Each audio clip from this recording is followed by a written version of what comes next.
Welcome to another Demarcation Media, I guess, model kit review. I'm going to be honest, I just found these randomly on AliExpress and thought they looked cool and bought them and then did some research. These are made by a company called Sembo Block, and I looked up Sembo Block, and they do a lot of like those basically off-brand Lego type building blocks. They look like they're pretty well established. But it looks like they're now venturing into the realm of almost like Blokees. This looks very much like Blokees, and I love Blokees, which is why I decided to give these a try. This whole case was like 40 bucks or something, and I'm pretty excited. These are Moshow mechs, which are, I think, inspired by Gundam. I don't know much about Moshow. I don't know if there's much of a story behind it, but essentially these are miniaturized Moshow mechs. The big ones are a little bit pricey. I hadn't really paid attention to them before because they are, I don't know, they're just not something that caught my eye. But after seeing these, I'm very curious. So let's take a closer look at this box. So over here you can see the Sembo figures symbol, which looks very much like some of the Blokees symbols. So I'm wondering if the same company kind of helps them make their inner frames.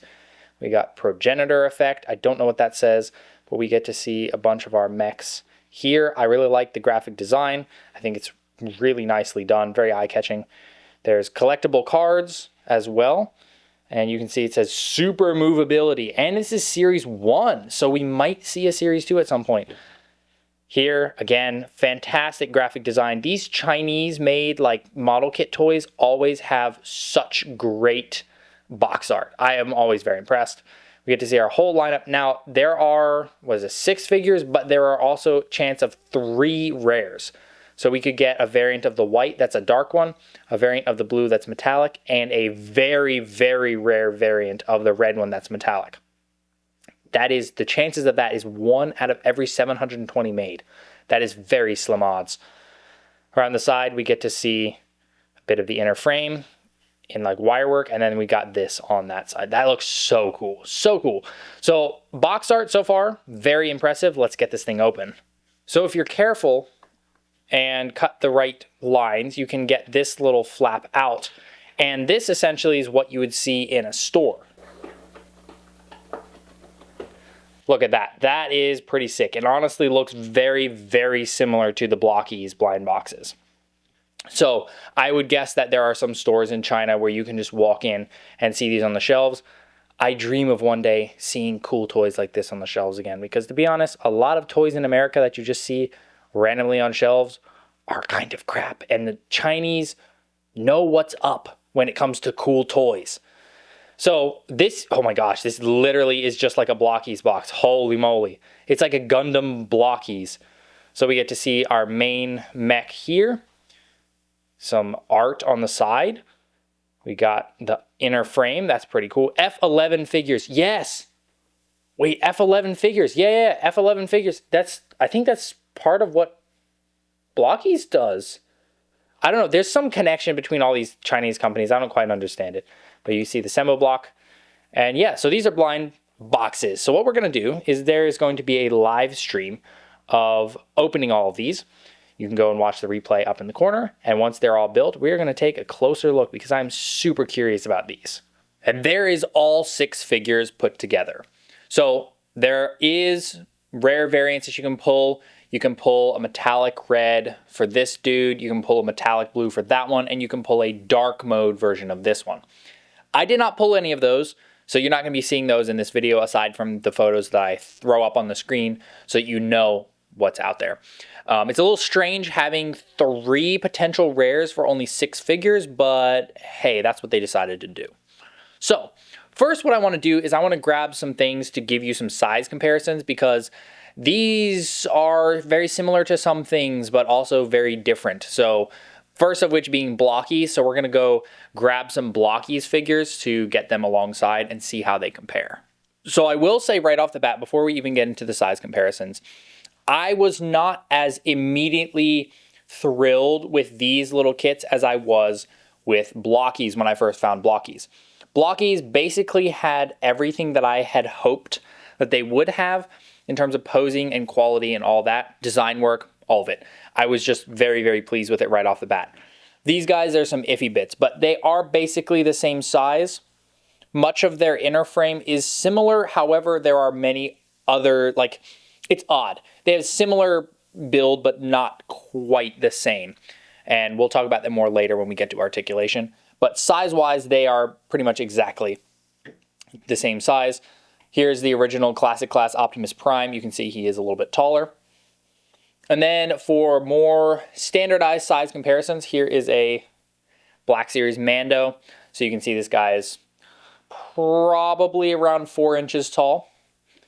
And then there is a Lego minifigure and a Mega figure as well. So being the Gundam offshoot mechs that Moshow are, this is definitely not to scale with literally anything that we just looked at, except for maybe the Transformers, but even then, I think those mechs are supposed to be bigger. Oh, speaking of Gundam, I almost forgot. I did want to drop in a high-grade Gundam. This is the Ground Gundam Urban Combat type. And they're, yeah, still smaller. You can see there's kind of varying heights there. But yeah, so these are not quite Gundam. They're not quite Blokees. And they're just some weird in between. So let's go ahead and get a look at each figure up close. So we'll go ahead and start with this guy. This is Takeda Shingen. Hopefully I'm pronouncing that correctly. I apologize if I pronounce anything incorrectly. It's entirely possible that I will. But this is Takeda Shingen. This is kind of one of the faces of Moshow mechs. Every time I've looked up Moshow, this is usually the first one that pops up. Now, because these are very small model kits, Sembo Block has made them kind of chibi, very similar to what Blokees did to the Transformers. So there are definitely details missing. Their proportions are a bit wider and squatter. But I was actually pretty impressed with the detail work on this, particularly with the print work. There's a lot of prints. There's prints on the shoulders. Those in particular, I was very impressed with. The chest is a mix of color separation and print. There's print on the front skirts. The head print is done pretty well. That's also a mix of color separation and printing. Pretty much all the pieces here have some degree of print, even around the back. And there's a peg hole around the back. There are some separations that happen. You can see that kind of popped open. That happens throughout various figures. There's a bit of seam work that can kind of pop up from time to time, depending on how you've been posing them. Also, because of their inner frame, you can see the upper legs don't really have any armor or details, and then the upper arms kind of as well. But looks-wise, I'm actually pretty impressed. It's pretty solid. I think that it captures the look of the normal Moshow mech well, while also kind of introducing the chibi style. So, looks-wise, thumbs up. I think the red is maybe a bit bright, but there is that metallic version that looks a little bit more realistic, so to speak. But yeah, the red is a little bit on the toyish side. Each mech comes with a handful of accessories. You get a pair of hands, so you get 2 fists, and those are fists that can hold stuff. And then you get 2 open hands, and these open hands are just all one piece, pretty solid. I'm really happy to get both. Oftentimes, companies will just do one or the other. You also get this giant axe, which is kind of, I guess, I don't know if you want to call it iconic, but oftentimes when I look up Moshow stuff, this is what the red guy has. And the handle is a little bit bent. You could potentially heat that up and bend it back into place. You do have to assemble this a little bit, and it was a bit hard to put together. And then you get a pair of katanas that can fit onto the side skirts, which are pretty cool. These are fairly thin, and they can bend, so you can bend them out of shape. That also means you can bend them back into shape. But yeah, just gray, no print. And then you get a kind of character card, which is all in Chinese or Japanese, I don't know which. But that looks pretty cool. Artwork mimicking, I guess, the normal Moshow mech stuff. And there's a QR code and some information that I cannot read, but I do like how this looks. Also, there is a stand. You get a stand with each figure. This stud is pretty much the same as like Lego studs or Mega studs or that sort of thing. So the feet of the mechs can actually fit those studs, which is neat. They can be attached together. I kind of wish that this could like attach on here, but that's just for extending this out. It also looks like there's peg holes for potential flight stands at some point. So here is the variant of Takeda Shingen. I don't know if this has a different name or not. I translated some of it. I think it said something about white tiger. I don't really know, but it's literally the same pieces, all the same pieces, and a bunch of print as usual. Mostly the same, although we do have some more like down on the feet. The head print, I think, is a little less good than the red one, but it's still done pretty well for something so small. My main complaint with this one is the back skirt came with a really poorly molded clip, so it kind of hangs on there, kind of doesn't. It can sort of pose. Yeah, it's just a little bit annoying.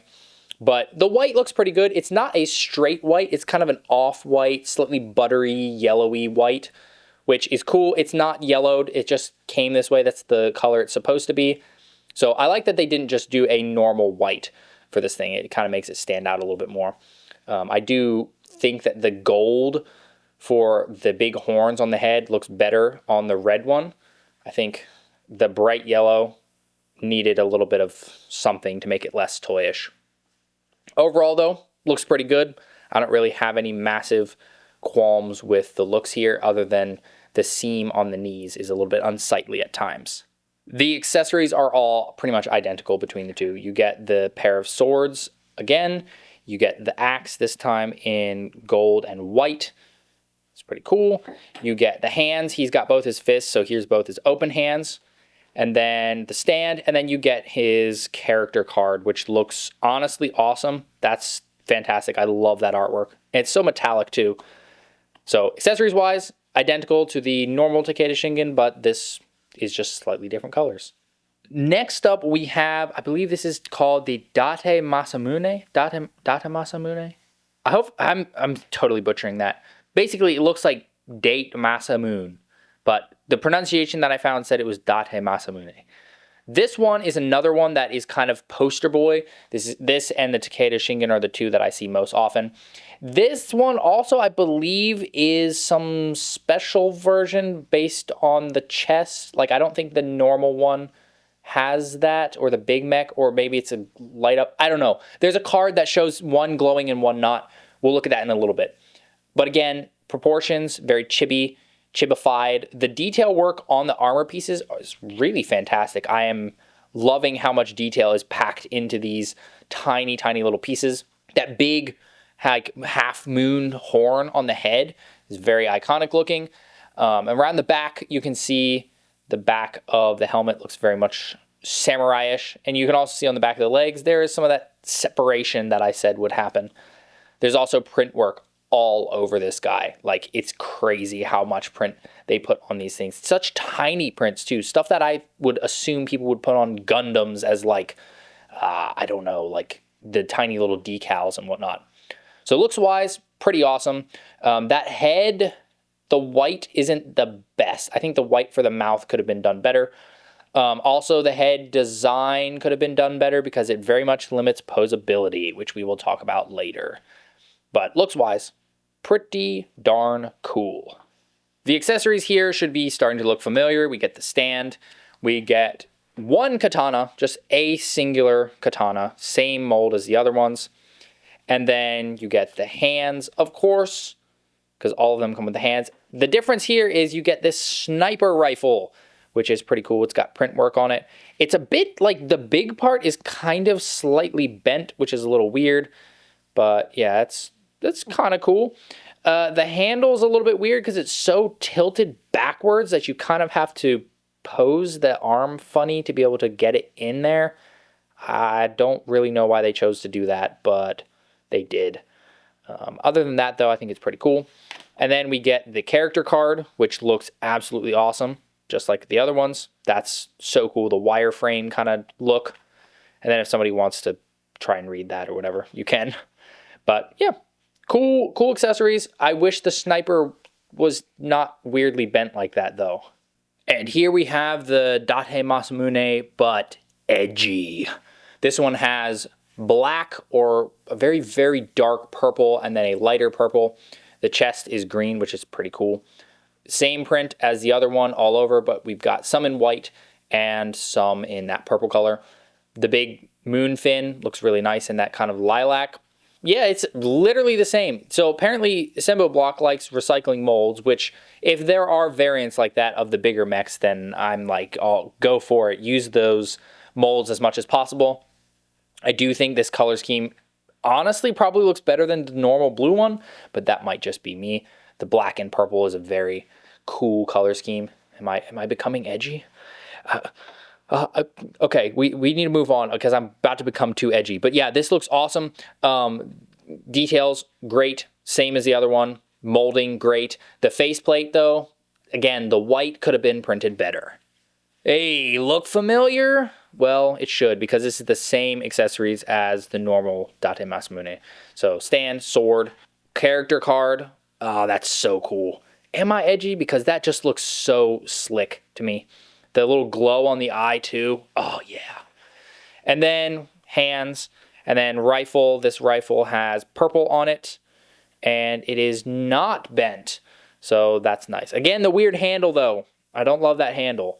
Finally, we have another mold. A different mech. We've looked at 4 figures so far, and we've actually really only looked at 2 mechs. This is, I think it's called the Marquis of WuCheng, or just WuCheng. This one rocks. I love this mech. So first of all, the color scheme, there's a coating in Halo Infinite, looks very much like it, but it also very much looks like the Guardians of the Galaxy uniform, the one from Guardians 3. So that's a big plus. And then it also gives me like Gundam mixed with Zaku vibes, because he's got the very Gundam-esque head, but then a mono eye, which is awesome. The feet are shaped really well. I love the amount of print and the amount of detailing. That looks great.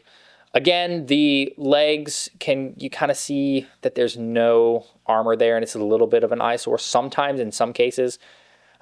You've got these little units on the shoulders that have some print. Now, this is interesting because he has all of his accessories attached to him, minus his hands. So we'll talk about that in just a second. But looks-wise, honestly, this dude is awesome. The bigger figure has tons more detail, but for a tiny, basically SD interpretation of that big mech, I think that this is fantastic. Big thumbs up on this one. There's a lot less that I'm annoyed with this particular figure, and a lot of that has to do with the articulation, which we will talk about again in a little bit. But looks-wise, dude absolutely knocks it out of the park. Absolutely the best one that we've looked at so far. Accessories-wise, we do, of course, get the character card. That looks so cool. That's so cool. Look at the glow on the eye. Oh, why are mechs so cool? You get the stand, same as all the others, and you get the hands. Now, you also get a pair of swords and a pair of guns. So the pair of swords is attached here. You have a little bit of movement, but you can pop that off, and so each one looks like this. Not exactly a katana, but it's a sword, and mech with sword is awesome. You also have these guns here that can be popped off. Now, I don't love these because the handles are freakishly short, and then the back piece here really bumps up against. So it's rather difficult to get him into a good shooting pose. The swords, though, absolutely love the swords. It's so easy to just pop them in the hand and get an awesome pose out of him, because swords and giant mechs just go together like bread and butter. But yeah, the guns I think are better off on the shoulders because that just looks weird in the hand. And our final mech is the one that actually convinced me to buy these things in the first place. This is the Lancelot of the Lake. Holy crap. Now this is a beautiful looking little mech. The big one looks even cooler, but they also tend to be very expensive. I think there's multiple versions. That's why I say they. I think there's like different sizes. I don't know. I'm not really familiar with Moshow, okay? This is my first real experience with the Moshow line of any sort. But yeah, I love this. This looks so good. And this is definitely, if not my top favorite, it's my second. Because it's basically a giant freaking knight in a very mech style, and I love it. It's so good. He's even got the plume on the top that's gold, shiny gold. the white is a very different white from the white version of Takeda Shingen. This is like a blue white. It has a very blue hue to it to match these blue bits, which are like this metallic-y blue. Oh, yes. And the visor is color separated. That is not print. That is color separated. Holy moly. Also, the eyes, so his shoulders are big lions, okay? And the eyes in there are also color separated. This guy has as much as, or maybe even more in some cases, color separation as like high-grade Gundams. That's impressive to me. That is very impressive to me. And I think that this dude just looks awesome. He's just so cool. And there's so much print all over him too. So for accessories, this guy, of course, gets the stand. He also gets hands. These hands are the only ones that are different colors. So this guy gets white hands as opposed to the gray of all the others. Then he gets this shield, which is so cool. You build it in 2 pieces. Look at that blue. It's beautiful. It can peg onto his arm. There's like a slot there that I think on the big one, a sword goes in there. It doesn't look like they've added the sword. I don't know if you could fit a sword in there, but it kind of looks like maybe they left the slot so maybe they could do a special edition with the sword or something. But, oh my word, it's so nice looking. So good. So good. I don't know if that actually says anything, but it looks awesome. And then you get his lance. That's got print all on one side, and then the other side, it's got that blue piece stuck in there to give it some extra detail. There's this little nub on the handle, which on the axis, that meant you could fit the hand around it. I can't get the hand to fit onto this. I think it's just a stopper, so he only holds it to a certain point. But maybe I'm doing it wrong. And then we also get our final character card. Oh my goodness, it's so cool. It's actually so cool. So yeah, this guy definitely has a lot going for him in terms of his accessories. Before we move on to talk about the articulation and all that, I wanted to show off some of the cards because each figure comes with collectible cards. So you get a random card pack and each one comes with a figure. These are very, very nice. The print work here is raised. These are very thick cards, very collectible feeling. And then they look awesome. Like, I actually want to collect these. Now, I don't know how many there are. I know there are a lot, and they're like even more randomized within the boxes. So like, say if I buy this guy, I'm not going to be guaranteed to get, say, this card. I could get any one of the cards with any one of the figures, which makes collecting all of the cards very difficult. So this one's the WuCheng one. Look at that print work, the like lines and stuff. There's the Lancelot one. That's awesome. I actually want to find a way to display this. They all have the same backing though. There is the Takeda Shingen. He's rather long. The normal one's rather long. And then I got duplicates. So you can certainly get duplicates. But then what I was saying about the glowing chest, look, this was a different version of the Date Masamune, but it's got the glowing symbol on his chest, whereas this one does not. So apparently there are multiple variants of cards, so like it's not just one character or one mech per card. You can get different poses of mechs. I don't know. I don't know how many there are. I don't know how to collect all of them. It's kind of difficult, but I love the way these cards look. I think that they are very collectible, and if you like trading cards and collectible cards and stuff, this is going to be a great bonus for you. All right, so now let's talk articulation, because it's with the articulation and some of the parts, the way they stick together and whatnot, that my issues really arise. So they all vary slightly in terms of articulation, but they all have generally a same inner frame, which means there is a joint on the inside, so you can get forward and back and up and down. There's a joint on the outside, so you can definitely get all the way out. There's also articulation on the shoulder armors, so you can get definitely as straight out. And here's one of my first complaints. These forearm armors on almost every one of these figures do not stick well. I'm going to glue these on, but I wanted to leave them unglued for this review so you could see how easily it pops off. So you can get it out to there. They have an ab joint, which I thought was really, really neat. So you can get forward and back, you can get side to side, and then there is rotation as well. You can get rotation at the ab joint and then rotation at the waist, which means you can also get misaligned stuff, so just be aware. That was one of the big things that I thought was cool. You can get up. This range varies from figure to figure. This guy has movable side skirts, but not a movable front skirt. However, he has a movable back skirt. I don't like this. I like it moving, but the clips on here look very thin and fragile, and they worry me. I don't feel like there's much quality in that connection. You get a 90-degree knee bend on pretty much all of them, and then you get varying degrees of ankle mobility. This guy gets quite a bit of ankle mobility. His head also gets a decent amount of mobility as well. There's not much in terms of limitations. It's just a single ball on there, but he can look way down. He can look up a little bit. He can tilt from side to side. His pack has articulation for the swords. The swords can bump into his back a little bit, but the guns can be flipped all the way back. So he can kind of be in a stationary mode like this. Also, these things on his shoulders can be rotated and angled. Lancelot is very similar. I found his head to be very loose, and I don't love that. The rest of this is pretty much the same. He has a little bit more limited ankle mobility in terms of the forward motion, and he also gets individually articulated front skirts and side skirts. Again, the skirting armor, all the connection points feel very cheap to me, and I don't really like them. I think that they're not where they should be. And that worries me because if they were to cease to work, that would be a bit problematic. But even, there goes that bit again. Even with these bulky shoulders, you can still get a pretty decent bend. And again, I just keep popping that off. It's so aggravating.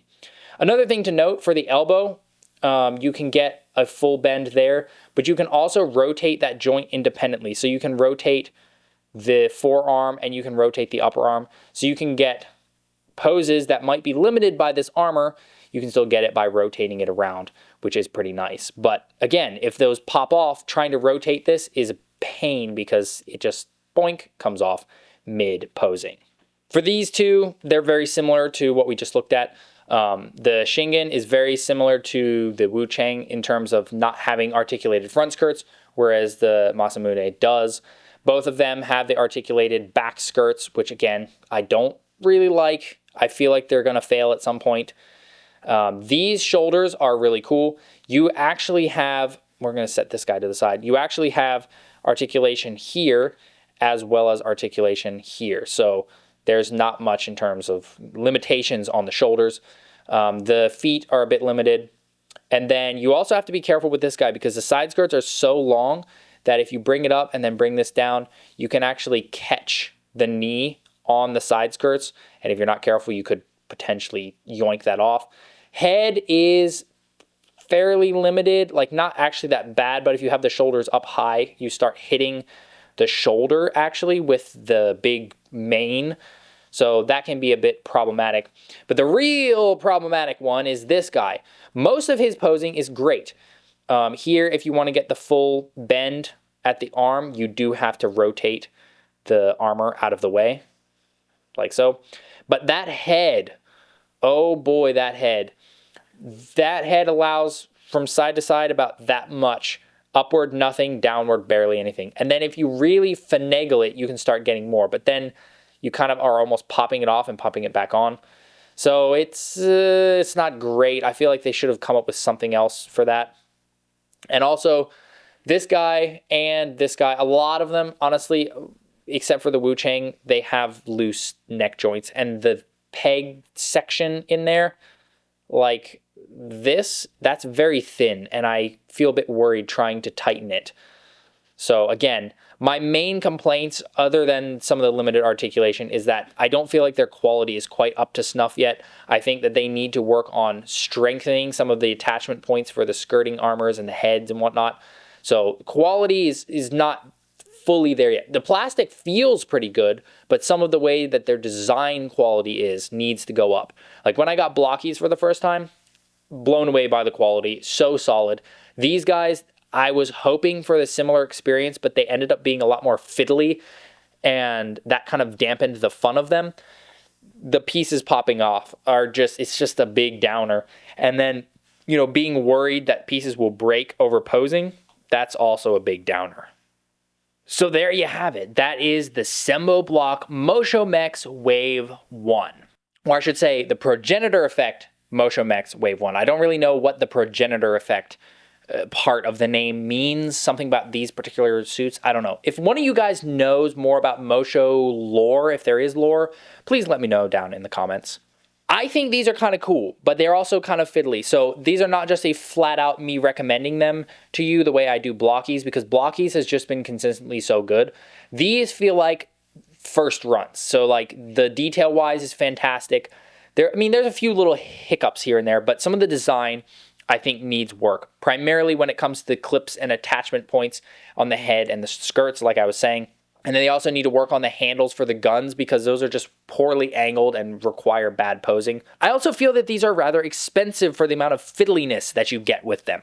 Now, I do understand that all the print work will raise the price quite a bit, but these boxes, at least on AliExpress, are being sold, I think, between like 30 and 60. There seems to be a big range depending on the seller. The Sembo Block website, oddly enough, does not sell them directly, so I don't know if this is something you could just find in stores in China or not. I think it would be smart of Sembo Block to sell them directly, because I do think there's a market for these things. They also have some other brand of mechs that I don't understand. And there is a special edition 2-pack of a Takeda Shingen and Date Masamune in black and gold that I also don't really understand the release details of. They're like a special edition, but they just launched these, so I don't know why they're doing special editions already. I don't know. But if you got that mech itch, or if you just like Moshow and you're looking for a more affordable Moshow figure, these are good alternatives. And with some panel lining too, maybe even some painting or modification of the inner frame, it's pretty cool. I do think that their inner frame design has a ton of potential. Like I said, very similar to Blokees, but they have some extra joints here and there, and the shoulder bits are extended to allow for that big, bulky shoulder armors. So at the end of the day, I do think these are cool. I recommend them tentatively if you can get them without paying too much, because I think you can't expect to get a perfectly premium product with these yet. I'm hoping that when they do Wave 2, if they do Wave 2, they'll be a bit more refined. So I'll put the link to the seller that I bought from in the description if you want to go check them out. Like I said, do like them. These two are my favorite, WuCheng and Lancelot of the Lake. Oh, just sick. Lancelot in particular gives me like Reinhardt vibes, which is awesome. So Reinhardt vibes, Gundam vibes, I am all for it. Thanks so much for watching. If you enjoyed this video, please leave a like and consider subscribing, and I'll see you next time.